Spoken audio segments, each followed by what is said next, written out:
Welcome to Making It Happen. My name is Tom Dalton.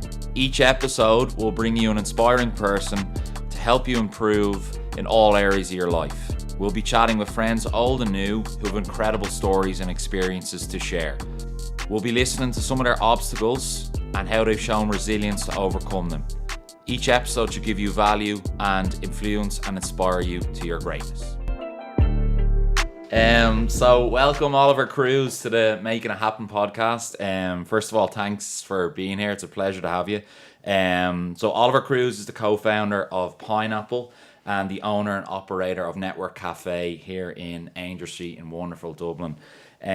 So welcome again, Oliver. How are we doing? Great. Thanks for having me, Tom. Really appreciate it. Delighted to be number one. Absolutely, number one podcast. It's all going to get better from here, guys. So this, get the bad ones out of the way first, get all the errors out, I think, and then you'll learn off from this, Tom, and then move on to better ones after me. Absolutely. Listen, I want to dive into, before we get into where Pineapple's at and the tech side of things, I really want to dive into how you started and your background was working in finance and then you jumped into cafe. How did that all come about?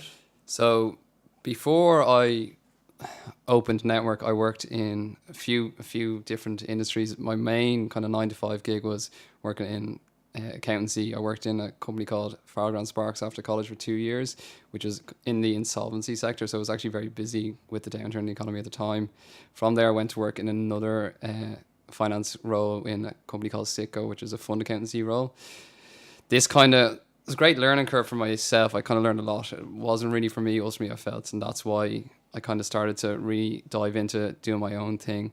While I was doing all that, I was also working in bars and restaurants at the weekend. I really felt that was kind of my end game or my end goal. So I tried to get the experience of doing the kind of corporate 9-to-5 with a bit of accountancy background and a mixed skill set while still keeping my toe in the water with hospitality, see what was going on there, kind of earn a bit more money to save up and launch Network. So I'd say how long Network's going now? 3 years this summer, thankfully. So over the worst of it, as I say.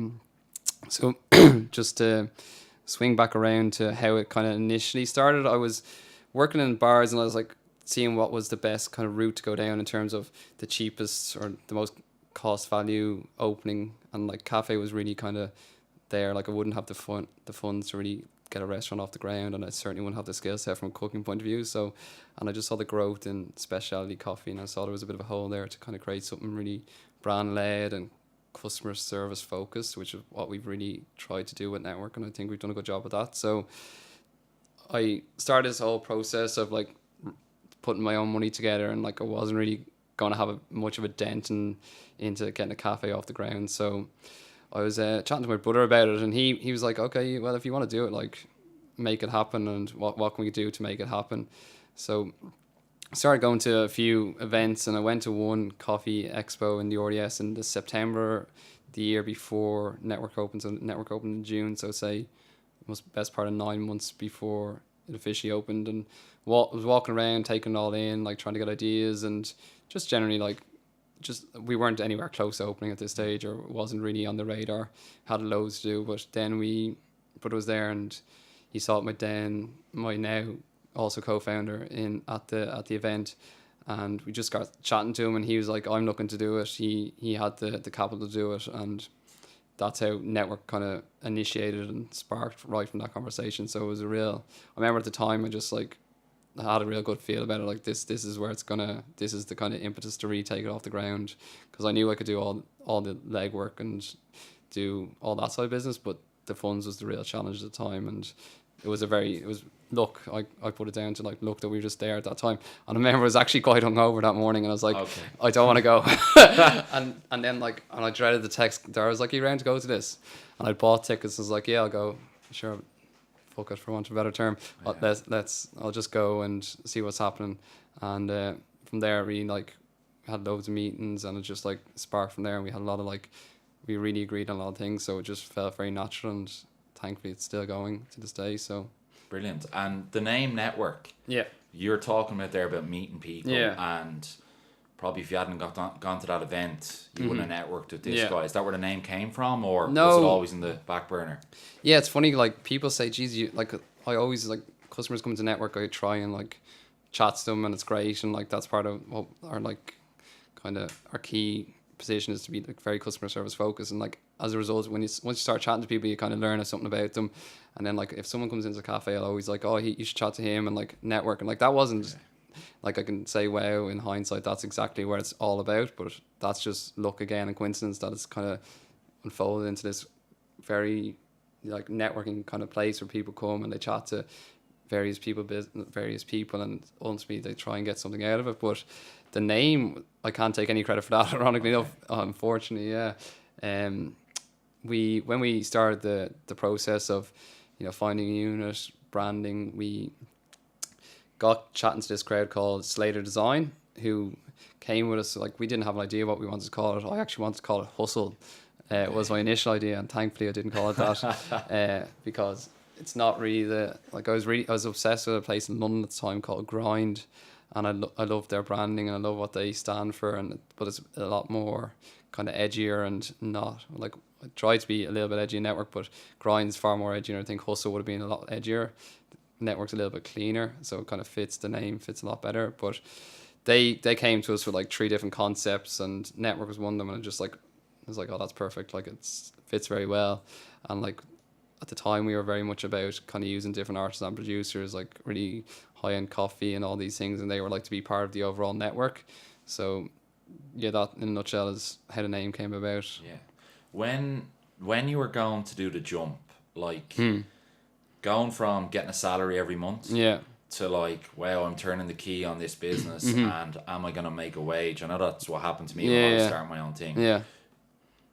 Like, what did you learn about that process? Yeah, it's huge. Like anyone starting business, like it's a huge, like there is a fear factor there. Like people have that, and I was actually like that didn't really scare me that much. Like I didn't have huge expenses. Like I don't know, I was in a really good position because like I was living at home, and like if it went south, like, you know, that's the course of business. Life and goes on. Yeah, and you'd learn from it hopefully, and thankfully it's still going 3 years later. But like at the start, there was no salary to be taken. Like I remember the worst period was the first 3 months, and I was terrified. I was crippled with fear of it. Like it just like overwhelmed me, and eventually thankfully the business started to pick up. But that was a huge learning process, and obviously I've launched Pineapple now, and like you're in that kind of early stage where you like have this huge fear about it working. But the best thing was like doing Network and going through that same initial fear factor period, and you're like, okay, it worked out the last time, you're doing the right things, just trust the process and let it flow and let it grow, and like just put your head down and work. Like don't let the it's fear all risk, really. Yeah, at the end it of the day, is like isn't it? it's like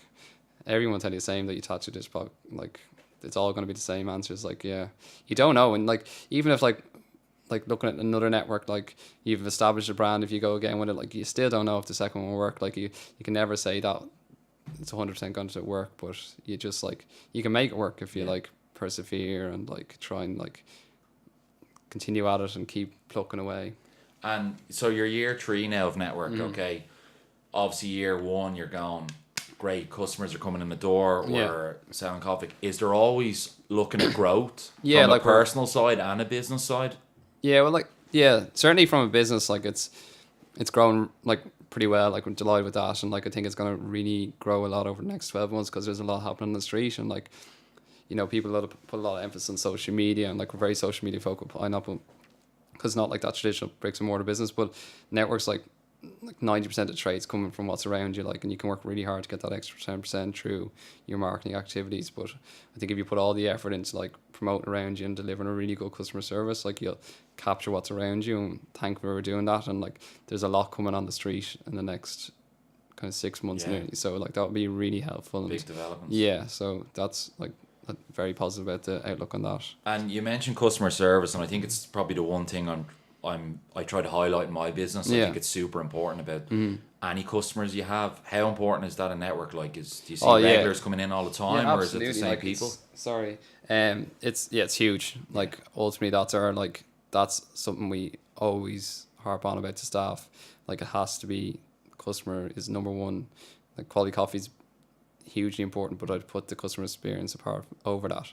Now they all fit into one thing, like the quality of the product, the quality of the food, the quality, cleanliness of the cafe, the environment and all that. But if I was to position everything in a row, I'd have customer service ultimately number one. Like that's, and it has to be, because it's dog out there, especially so central town, city centre. It's you can't let it slip. And like And you get paranoid, like you see a regular disappearing, but like ultimately like you have to just like keep persevering, keep like saying let's position ourselves as the best as we possibly can be, and it will work hopefully, and it does work thankfully. And before I want to get into Pineapple and the tech side of things, network where it is now, you mentioned there earlier maybe looking at a unit 2 or 3. Is that still something, or have you learned so much over the last 3 years where sorry, definitely I'd love to, not something I'm looking at in the immediate future, but I always said I'd love to do a second one or do something akin to it, be it something a little bit different in hospitality. But I suppose the real question I'm trying to get, Oliver, is like some people I know, especially in my business, I was maybe lost my focus one time and I was trying to do 2 or 3 things when I wasn't focusing on my main business. Yeah. And I suppose what you have at the moment. Yeah, like I'm in an awkward situation now. Well, not awkward, but like it's challenging because like I have network and that's established, and I could probably go about getting a second one. And should go about? I just think Dublin's a little bit too hot at the minute with rents and competition. Times are back. Yeah, certainly. So maybe box a little bit clever on that and see how it plays out, and then see what's left. See what happens with Brexit. Yeah. That's the whole like bag of weeds there. So. We could do a whole podcast on that one. Yeah, absolutely. And just so we mentioned about the tech, Pineapple, the app. I heard in a previous interview, this idea totally spawned from network. Yeah, so I was very outset of network. I had a job up on a prominent shops website in Ireland. I won't name drop. Yeah. Give them the extra marketing, but we had a very prominent position on the website, and we ended up getting like inundated with CVs, like 400 of them or something like that. And my inbox was just crippled with all these, and I was going through them, and I was like, this is like absolute waste of my time. Like such a waste of my time. Like has to be a better way of doing this. Like it's like reading them and like I'm getting rid of candidates based on a type or something like that, which like isn't really relevant to my business. Like ultimately I'm trying to hire someone that I can work with every day, like hire the person, not like the skills. I can train them on all the coffee side of things, but ultimately I just want to work with someone that I'd get on with and like who will be good at the job, and I can't get that from a CV ultimately. It's kind of the old school way, yeah, isn't it, really now, and it's the fact that everything's social. Yeah, exactly. So it's like it lines, like Pineapple, when we get into it, like lines really well to what's going on out there and from outside of recruitment. So we just have to make it relevant to recruitment is what we're trying to position Pineapple as. And just swinging back to, so going through the whole process of the reading the CVs, and like I don't think actually hiring anyone through that job position. I think we just end up filling it through referrals and whatever, but it just didn't feel natural and it felt really clunky and cumbersome. So then like that was over probably, that's around this time 3 years ago. Wow. So, but like Pineapple didn't stop, and like it was always in the back of my mind. And then how did it, so I was chatting to Phil, who's one of the co-founders of Pineapple, and I was going through like there has to be some way of like doing this better. And I was like, I always thought like video would be like, there has to be something that we can do with video to like put the candidate in front of the employer a lot quicker and a lot cleaner. And we were like toying with the idea, and we went back and forth for months over it, and like never really made any progress. We were like, okay, we like got quotes off developers out in Ukraine and Eastern Europe and this, and like to be honest, if they did it, trying to outsource it, like we'd get an app and like we wouldn't know what to do with it. Like I wouldn't have the expertise, Phil didn't have the expertise to like go, is that a good app? Is it working? Is the back of it working? So like a quick fix now. Yeah, it wouldn't have worked. So thankfully we didn't go with that, but we like bit our time and like just kept the idea in the background. But we knew ourselves like this is like there's something really powerful in what we're trying to do here. So like how can we make this work? And like then there was like at the same time there was like this young guy called Dave coming in out of the cafe, and like I saw him chatting to another guy in tech called Luke one day, and I was like earwigging on the conversation a little, and I was like, geez, he like comes across really polished and that, like, and he's only 17 at the time. I was like, geez, there's something about him that like really like stood out to me. And then I said to Phil, I was like, if there's a guy Dave coming into this cafe, I don't know if you know him. He goes, oh no, I think I've seen him in there once or twice. Young lad. He goes, yeah, oh yeah. So went to Phil. I was like, I think we could just chat to him about Pineapple, get his take on it. And so arranged to have a coffee one evening after network closed, and like, Dave, what you think of this idea? And he's like, okay, yeah, there's something in this. Like, yeah, I can see how it works. Like, we just need to figure out how exactly to make it work. Yeah. And we're chatting back and forth with him, and then like got him in to do a bit of work for us initially on it. Like how, like, because it's like when I tell people like Getting what from an idea to concept. Nearly. Yeah, exactly. And but what Dave does, and like when people go to you, like, how do you develop an app? So like I say, it's like building a house. You have an architect, which is Dave's vision. So he designs everything. He designs the layout, the flow, how it works, how it looks clean, the designing of it, the branding to a certain extent as well. And then you have an engineer who's your builder. So Dave does all the design for Pineapple now. He's immensely talented, especially for someone 18. It's incredible. Yeah. He's gonna. I shouldn't have put that on record, but it's done now. So he, we got him to do initial like kind of design for us on like on a contract basis. Agreed a fee. He went off and did it, and then came back, and then we're like chatting through it more, and I was like, you should just get involved with this. Like, this has huge potential. Like, you can see, like, if this goes global, like this, we're solving a serious problem here, and it aligns very well to what's happening outside of recruitment. Like, there's something kept going on about like the potential of this thing. So he thought about it, and then eventually we sat down, had another further conversation, and he decided to join the force. The team. Yeah. So from there, kind of Pineapple really started to like take it up a notch, because like we had someone who could really, because obviously I was a bit still like very heavily involved in network, and I just couldn't put the time to it, and I wouldn't have the skill set to do what he does. So, and has that been a difficult transition? Like having one business that, listen, it's like it doesn't just come to a day where you can just switch off and walk away, and it's still turning over and doing everything. So you need to be, it's a lot of work and hours going into it. Was that a big decision for you? No, like it didn't really, like I don't really get feared by that sort of thing. Like the biggest challenge is actually on a personal level, is like, because I've gone from like a situation where I was like working in network, like behind the till 7 or 6 or whatever days a week, and that was grand. That was my habit. Like, that was like every day for me. So I'd go in and like have the chat, and like it's fun. Like, you work chatting to people, you get loads of different people in. Like, you're serving coffee.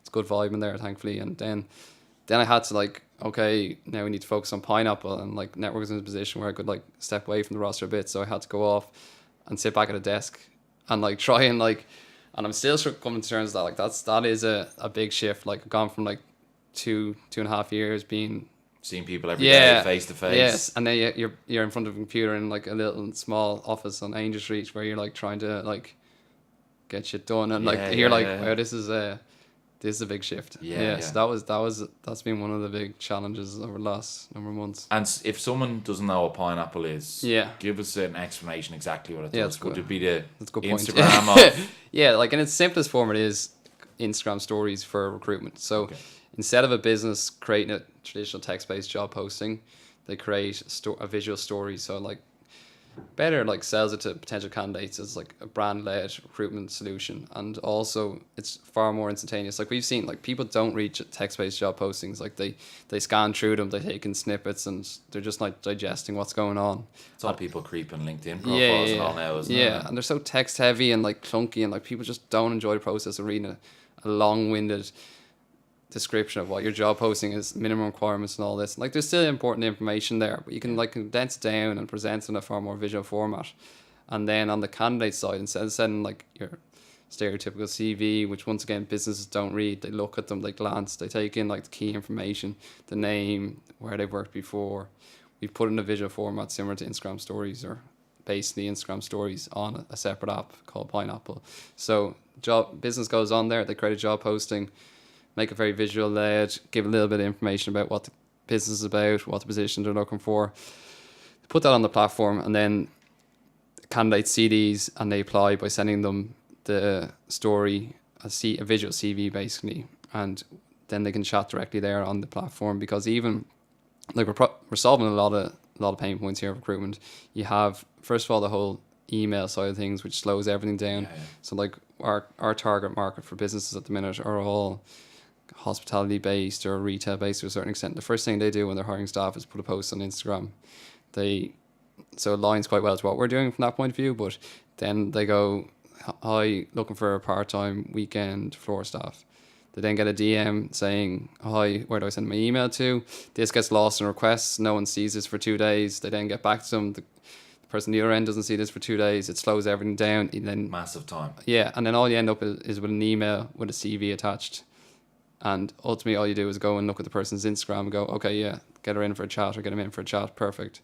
Whereas what Pineapple does, it sits itself in that current solution by, instead of creating your job post on Instagram and then getting a CV, you put a link up on your bio or your swipe up for more, and you put the onus on the candidate to kind of go out of their way to download the app and create a story and send it to you. And you can chat to them on the app. Yeah. It makes it a lot cleaner, a lot quicker, and a better end result, because instead of like you wasting your time on someone that you know isn't going to be a good fit because you see them in person, and not that like it's all visual based and that like you should discount someone just because they're not their appearance. Like, you can learn so much from just seeing someone and seeing how they react to things and what they engage in and their interests. Like, none of this comes across in a CV. Like, you can tell someone's personality by looking at their Instagram feed. The same thing can be said from looking at a story about someone. It must be super powerful in modern times now in 2019 for the people that use Instagram and social media like every day, and for them to tell their story through an app like this. Yeah.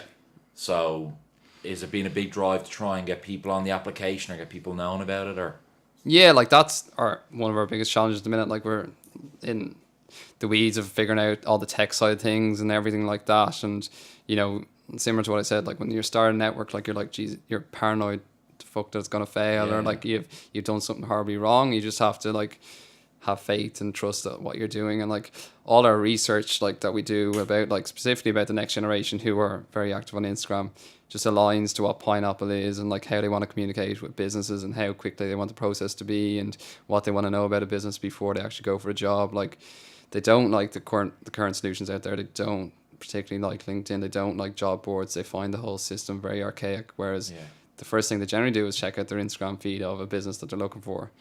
And this, like, once again, Pineapple sits very well in that whole solution and that kind of pain point of what the candidate's looking for in a job.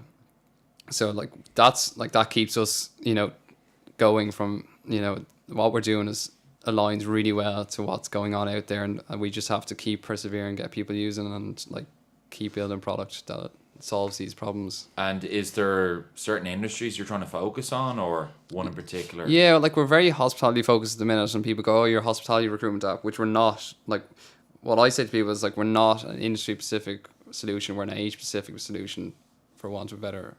Like, that might sound ageist that we're like discounting ourselves away from older generations, but like we don't want to target the whole recruitment options out there, because we'll just get lost in that. We're targeting too big of a. Need to be specific. Yeah, so we're like, we'll be your like, for like the bigger chains, we'll be your part-time casual recruitment solution at the minute, and like we'll grow with you as these people kind of progress through their career ladders, and eventually we'll capture all of them. But at the minute, like, let's just look after the kind of weekend staff who want to communicate with you in this manner, and like it makes it so much quicker. That actually saving you time as well.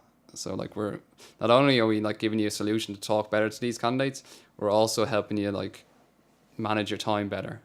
Yeah. So like there's very powerful like what the solution we're providing. So now it's just a challenge getting more and more people using it. So it's like everything really. And you have some big brands, don't you? Yeah, we've had some really good success stories. Like we're not out there like getting everyone using it. We want to like get like people reinvested and like get feedback off people, because like we're still early, like there's a lot to do, and like we want to, like, we went to everyone, like we'd just get lost with them, like, and they wouldn't use it, and like we wouldn't learn enough from people because we wouldn't be able to chat to them. So like we want to chat to all our users and like, how can we improve this, how can we help you, because ultimately like it's all about how we can help the businesses make their life easier. So if we learn more about them and chat to them and go like, what worked well, what didn't work, what can we do better, and then that like kind of plots out like our product roadmap, and that helps us build more features and more feedback's everything. Yeah, absolutely. So like I've had really good like conversations with like, for example, Casey Peaches. Like, they're very invested in it. They really like what we're doing. They fits perfectly for what like I said, they're part-time kind of weekend staff. So like they go like, they got a guy there who like applied there at one stage and like put something funny on his story, and it's like, he's perfect, like, yeah, get him in. They want a character. They want that, because that's what customers come in for. Yeah, like they don't expect them to know anything or much. They just want someone who's like gonna show up, give their best, and like they don't need a superstar. They need like someone that they can mold and like bring with them. Yeah. And coming back to the app, Mm-hmm. if you were talking to someone that was thinking of maybe launching an app or going Yeah. into an application, Don't do it. what has that whole world been like? Yeah, it's fascinating. Like it's a big transition away from the bricks and mortar business side, Yeah. which is network, and you're like kind of. And it's funny because I'm at like two ends of the stick there at one stage. So I'm like at like a relatively established business and network, and I get people coming into me going, "Oh, what you do here? Like, what's this?" And you're like, "Oh, geez, you're up against it." Like, and then like similar to what people would have said to me when I got network going, like, "Oh, it's gonna be an uphill battle. Like, you're in a very competitive street there. You've a lot about you. You've a lot around you. Like, geez, good luck to you there." Like, and then like so now I've gone through that whole. And that stands to you. Yeah, that Like, was great. that Yeah, brings you yeah. on. That's credit to everyone involved in network. So like, then now I'm at the other end where I'm like starting a tech thing, and you're chatting to people, and they're like, "Oh, that's gonna be tough." Yeah. Like that's even uphill battle ahead of you there. Like, so you just have to roll with the punches, and like, but tech's very a lot of challenges to it. Like anything. Like it's not gonna be easy. Like we don't expect it to be. It's all. And just touching on that point, I actually had it written down here earlier. When I was working in retail, I was working at a management level. When I jumped out of that, I got a lot of probably heat from family and friends going, "Why would you leave that position Yeah. to do this?" And they didn't get it. Just to run back, like when you were leaving the finance and Yeah. starting this coffee shop, what you had an amazing vision for. Yeah. Did you find it difficult from the opinions from other people? In fairness to my family, like they didn't even blink. They're like, yeah, what, like, Go do it. yeah. I remember saying to my manager that I was leaving in the accountancy practice. He's like, "You're leaving? Yeah. What are you gonna do?" Like, he was probably like he thought I was gonna tell I was going to another like rival. And he's like, "I'm probably get an offer or something like that together." And I was like, I'm going to set up a cafe." And he goes, "You're what?" And I was like, yeah. And he goes, I know you had that, like that was somewhat on the agenda, but I thought it'd be years away. I was like, no, yeah, it's happening. And like, and I don't know whether he believed me or not at the time. He was like, "Okay, yeah, I'll be into you anyway." Like, haven't seen him since, but yeah, he said like, I think he was a bit taken aback by it, like, and didn't like they weren't supportive to a certain extent, but there was no like, geez, that's great. Like, wasn't overly positive. I suppose I was saying I was leaving, so he couldn't expect to be too positive. But yeah, like try and think, is there any other horror stories? Like, certainly there's definitely people that. And I had one guy come into me there recently, and he was like, he owns like a restaurant down the road, and he goes, "Geez, I didn't give you much of a chance up here when you first opened." Now he's never said that to me at the time, so that was good of him. But like, that's good to hear that in hindsight. He was like, "But no, you've plucked away." And I like, think sometimes, I don't know if it is with Irish people especially, I don't know, there might be a jealousy factor sometimes that like they don't want to see someone going out and doing well and stuff like that. And Yeah. it might be safe.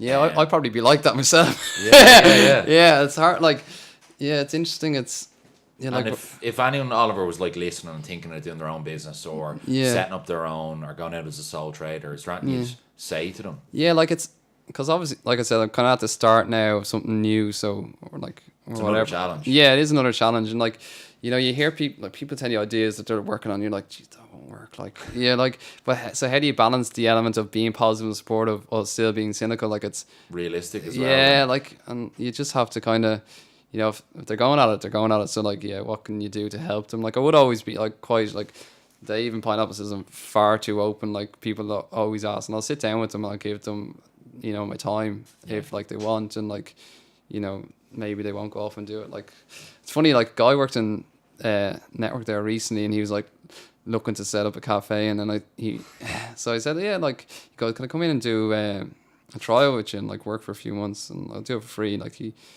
don't think Kappa was, and I was like, "Okay, come, I'll tell you what, if you want to do it, I'll come in, I'll pay you, and we'll work there for a few months." And I don't think he set up the cafe. Okay, really? yeah, Because so, he sees what's going into it. yeah, like, and like, he could do it if he wants, but I just think he's like, I think he also sees like there's not a lot of return, and it's like you have to like work really hard to get a lot. I don't know if you know this, but when I wanted to set up my own business, first thing I wanted to do was a coffee shop, and I wanted to do a mobile coffee unit. Yeah. And I met a pretty prominent guy in the coffee industry, and he was like, "Don't do it." Yeah. He's like, "Don't do it. It's there's so much work and all involved in it." But what I actually did is, and this advice, I think if anyone's trying to get into any industry, is I worked for free in a coffee shop Yeah. just a couple of mornings a week, just for a couple of hours to see what the hustle was. Now I was more wanting to get an education on the coffee, how to grind, how to do your latte art, how to do everything like that. Yeah. But You come do a shift anytime you want, never. yeah, I'll be back in. Sure, I was yeah. mopping the floors there last time with you helping you out. Well, yeah, I don't remember that time now. Don't be lying on the podcast. And what else was I going to say to you? Is there anything on your journey, so with Network or with Pineapple, that's really helped you? Is there any tools you use, like, or any support you've gotten along the way? Yeah, like very good support network in terms of people. Like obviously, like even sitting in front of me, Tom, like you were always in early doors, like you're one of the first people there. You know, like being open, like anything can do for you. Like there's like loads of people around me like that, which is great. Just from the walk of life, like you just pick up people, and it's like it's the same again with Pineapple. Like people will support you if you're trying something and like you're not taking the mick, you're working hard at it. Like people come in and go like, and they can see, like people saw in the early days, like Jesus, quiet there. Like they know it's like you're in the depths of it, but like they like stay positive. Like you're gonna get through it. Like so like outside and like in terms of like I try and read a bit. Like I wouldn't say I'm the most diligent reader, but like I've read a good bit over the last number of years. Like that's been very powerful. Like I think. And has it been good to get out of work mode? Or? Yeah, like that's good. Like switch off. Like find it hard to switch off, especially like. It would have been worse now with Network, like in the last 2 years. Kind of gotten better at that because I'm not there as much now, but like it would have been like have an app on my phone that like tracks the revenue, and like would have been addicted to that thing. Like if it wasn't in the place, and like if it's quiet, it would have made me annoyed, and if it's too busy, I'd be like, Jesus, like what's going on there? Like would they be okay? And like ultimately they'll be fine. Like they're they know how to do their job. Like just relax on it. But like, it's a hard balance. Yeah, and like then you don't want to switch off too much where you don't care anymore. But like how do you be in a position where you're okay with like not being there, and like because I was always there, like at the start, always there. So now I'm and like one good customer at the time when I was telling about Pineapple, and like from September now I'll be off the roster like massively, and he goes, you won't be not off the roster, like you won't be able to. So I think I've proved him wrong. I'm still there a bit now, but I've definitely, like I'd say I'm down 70% of the amount of time I was there, which is good. It's good better for the cafe, better for the business, like long term. Like it wasn't sustainable what we were doing. Like it was good business, but it was like far too heavily reliant on one person, and we had a very good team there and all that. Not saying that, it was just like in terms of hours and how much was taken on me, like it was not sustainable long term. So it's like much better. And like Craig, who's kind of come in and like managing it now more or less, has done like way more than me because so it's finding good staff and good people, as exactly, you say, like that will support and grow. You can't do it all on your own. No, and especially if you're like doing it every day, like you aren't efficient, you aren't getting it done. Like you'll get stuff done eventually, but you need to have like switch off, like, and don't like you won't achieve if you're working in the business, you're not working on the business. Like, excuse cliche, but like I was in that position where I was just working in the business and I wasn't actually driving growth. I wasn't like improving it. I wasn't like standardizing everything. I wasn't like doing procedures and all these things that are long term better for the business. So it's just like getting through each day, like and like was start like there's no structure, like like but there's no structure now. We're in a really good position, like, so that's great. Just we're nearly there now, finishing off wise. Thankfully, to listeners, that's Pineapple. Where in the next 6 to 12 months do you see it going? Is it going to be something that's based strictly in Ireland? No, it has to get out of Ireland.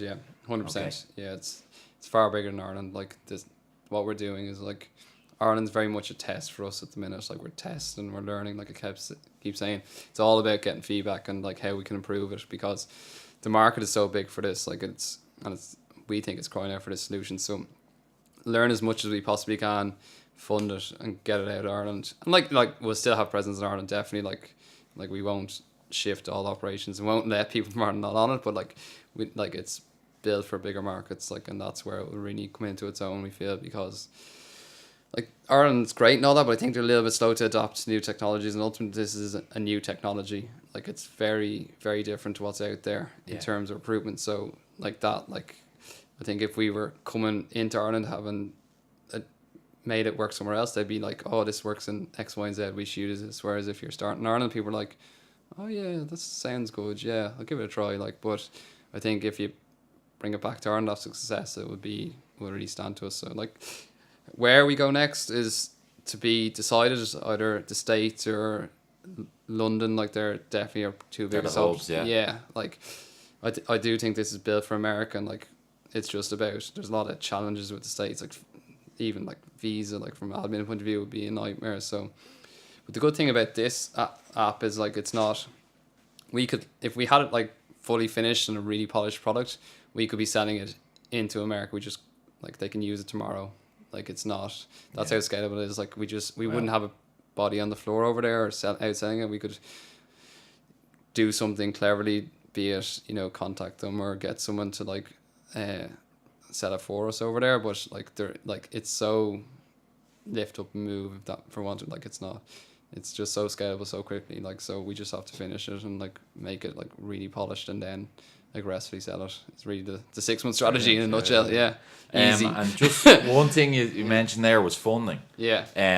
Has that been challenging, or how have you found that part of that business? Yeah, like funding's funding. Get that cash in. Yeah, get the cash in. I actually enjoy it because I like chatting to people. Like, Yeah. like ultimately, like you're just talking. You're telling them a story. Yeah, you're aren't you, telling them what a you're doing? story, and like people either get it and believe in you and believe in what you're trying to do, or they don't. And like, it's like, I do think it'll get really a lot tougher as we grow and like start talking to like venture capitalists, like where it will go long term. I do feel, and that will be a different conversation. I think they can be very aggressive and like hit back on you a lot of things, whereas at the minute we're kind of dealing with friends and family and like your network who are like, okay, I support you, like they're investing in you ultimately. Like it's very early days in the product and the concept, so like they're taking a punt on you when they see what you're trying to do and what like the problem you're trying to solve, so they believe in that. But then you get to a stage where you're like into like seed round or series A, and then you're like chatting to the big dogs, for want of a better phrase, and then they grill you, like, and you know we'll get through it. Like You will, absolutely. It should be positive. Yeah, I look forward to that. Yeah. Brilliant. Well, just I'm gonna finish off with a quick fire round, what I like to call. So just shout out your answers. You didn't tell me about I this. didn't tell you about this. This is off the. So if there's a book you could recommend to anyone, what would it be? Oh wow. Off the top of my head, Setting the Table is really good. Setting the Table. Yeah. Never heard of it. Dan Meyer. It's Dan Meyer. Yeah, I hope I got that right now. Do you know Shake Shack in the States? No. Oh yeah. I was there when I was in New York. Yeah, so you recommended it. He's a restaurateur who basically had a number of very prominent restaurants in New York, like really high end, very expensive, and then like saw the kind of growth of fast casual, created a market concept for burgers called Shake Shack, who have had unprecedented success now, IPO'd and everything. Wow. But it's just like he's very customer service focused, so that's really resonates with me and network. And now I'm trying to think of a tech sort of book, but I don't have one off the top of my head. But yeah, definitely that's one of my favorite books. Like, it's brilliant. Setting the Table. Yeah. Setting the Table. Movie. Cliche, Shawshank, I suppose. It was on last night. I was it? Watching. Yeah, it was awful brilliant. movie. Yeah. Go Shawshank. Shawshank. Yeah. And I wonder what you're going to answer this. Favorite coffee spot in Dublin? Outside of network. Wow, I was only actually thinking about this the other day. Where do I really like? Oh, there's a few around. I won't say names. Yeah, like, do we have to be Dublin? We go around the country. I really like, obviously, Workshop, good relation to them in London. They've got a few spots, but there's a place in New York called Black Fox, which I really like. I've been there. I like to go there and just chill out. So yeah, go with that one. And last couple, favorite place for a pint? Favorite place for a pint? I like PMax and Dundrum. I know it's not like your stereotypical Kyo's or whatever, but yeah, I suppose there are a few socials. I'm trying to get more into social drinking and not going heavy binges. Yeah. So yeah, go low. We're getting older now. Right, yeah. And last two, favorite place for lunch and dinner? Favorite place for dinner? You should have really told me about these questions. Favorite place for dinner and lunch? Jesus, real mental block here. We'll have to edit all this out. I think Bunsen do a really good. Like, I'm just gonna go. Yeah, cheap and cheerful Bunsen. Yeah, like. I think it's one of the best burgers around, isn't it? Really. Yeah, really good. It's consistent. That's the biggest thing. I think sometimes consistency can be tough. Yeah, like they tick so many boxes. Like, I don't think it's like the most amazing experience in the world. But I think give them the kudos, like it's really polished. So yeah. Brilliant. Yeah. Well, I just want to say thanks for your time, Oliver. Where can we find you on social? Zero.cruise, yeah, the first one, and then network.cafe and Pineapple Jobs. So give us a Cheers. follow. Really appreciate that, Tom. No, appreciate it. And thanks to everybody for listening. And you can get us on iTunes, Rate, or Spotify, which would be fantastic. And until next time, thanks again, Oliver. Cheers, mate. Cheers.